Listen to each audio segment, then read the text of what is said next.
مسلک کے اختلافات کم ہو جاتے ہیں۔ تو آپ جب 5 تاریخ کو ووٹ ڈالنے جائیں گے، میری آپ سے ادباً گزارش ہے آپ تمام سے کہ اس بات پر غور فرمائیے آپ۔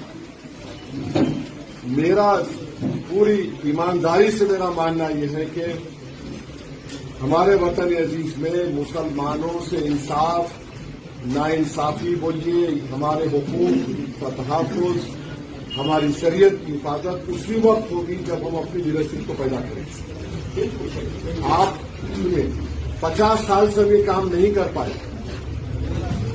کئی وجوہات ہوگی، اتنا وقت نہیں مل پائے، مگر یہ ایک الیکشن دلی کا ایسا ہے جہاں سے اگر ہم آپ تمام لوگ متحدہ طور پر، اجتماعی طور پر اگر آپ ایک فیصلہ لیں گے تو یقیناً اس میں پوروں کی کامیابی ہوگی۔ اور اللہ سبحانہ و تعالیٰ سورہ انسان میں آیت نمبر 8 میں کہہ رہا کہ قیدیوں پر، مسکینوں پر، یتیموں پر رحم کرو۔ اگر ہم شفا پر رحم نہیں کریں گے، ان بچوں پر رحم نہیں کریں گے، ان کا کیا قصور ہے؟ وہ تو کوئی باہوبلی نہیں ہے، یہ کوئی باہوبلی تو نہیں ہے کہ کسی کو وہ کر دیے، کسی کو پلاٹ پہ قبضہ کر لیے۔ غلطی کیا ہے؟ پروسیس ایک پنشمنٹ بن گیا ان کے لیے۔ ہم برابر ٹکٹ دیے شفا کو اور طاہر کو، اور یہ سمجھ کر دیے کہ ہمارے پہ الزامات لگیں گے، بولے کوئی پرواہ نہیں۔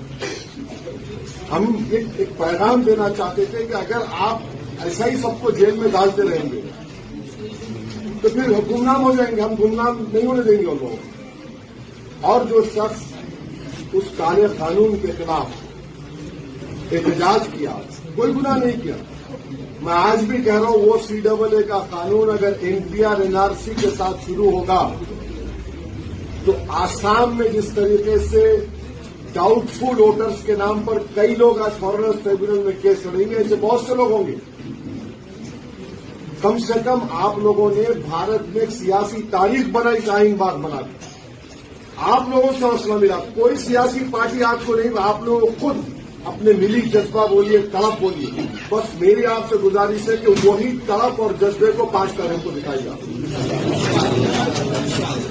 آپ کریے۔ دیکھیے دوسری بات یہ کہ چاہے کوئی پولیٹیکل پارٹی ہو، وہ آپ کو ووٹر بن کے دیکھنا چاہتے، سٹیزن وتھ رائٹس نہیں دیکھنا چاہتی آپ کو، کیونکہ جس دن آپ شہری بن جائیں گے حقوق کے ساتھ، جب برابری کی بات ہوگی، جب حصے داری کی بات ہوگی، تو سب لوگ کیا بولیں گے؟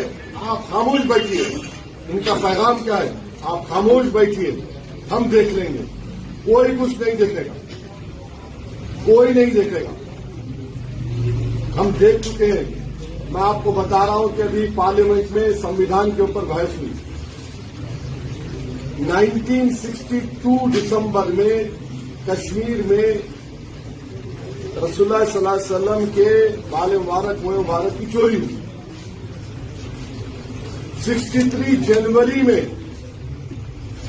کتنے لوگوں کو معلوم ہوگا کہ 8 لاکھ بنگال کے مسلمانوں کو ایسٹ پاکستان میں ڈھکیل دیا گیا؟ 8 لاکھ۔ یہ ڈاکیومنٹری پروف ہے، اور اگر اور بھی آپ کو چاہیے اس کا پروف تو ایک آکسفورڈ کا اسکالر ہے، اس کے ڈاکیومنٹس ہیں۔ آج ہم بول رہے آسام میں ایسا ہو رہا۔ 1962 میں 40,000 آسام تریپورہ سے ہی مسلمانوں کو یا تو پاکستانی بول کر یا پھر ان کو فورسبلی دھکیل دیا گیا۔ یہ سلسلہ ختم ہونا چاہیے نا، کہیں نہ کہیں تو رکنا چاہیے۔ اسی لیے ہم کھڑے ہو کر، مجھے لوگ کیا کیا باتیں بولتے ہیں، مگر میں ان چیزوں کو دیکھ رہا ہوں اور محسوس بھی کر رہا ہوں، آپ بھی کر رہے ہیں، مگر ہوتا کیا؟ کریں گے کیا؟ کریں گے کیا؟ کرنا آپ کو ہی ہے، کوئی آسمان سے آنے والا نہیں ہے، کوئی زمین سے نکلنے والا، آپ کو ہم کو مل کے کرنا ہے۔ تو میری آپ تمام سے ادباً گزارش یہ ہے کہ یہ امیدوار حقدار ہے آپ کے ووٹ کا، اور مجھے پورا یقین ہے کہ اس کی کامیاب ہونے کے بعد یہ وہ تمام بری حرکتیں نہیں کرے گا جو 10 سال سے موجودہ MLA کر رہے ہیں۔ یہاں پر پینے کے پانی کا ایک بہت بڑا مسئلہ ہے، ڈیولپمنٹ کا ایک بہت بڑا مسئلہ ہے، کچرے کے انبار ہے،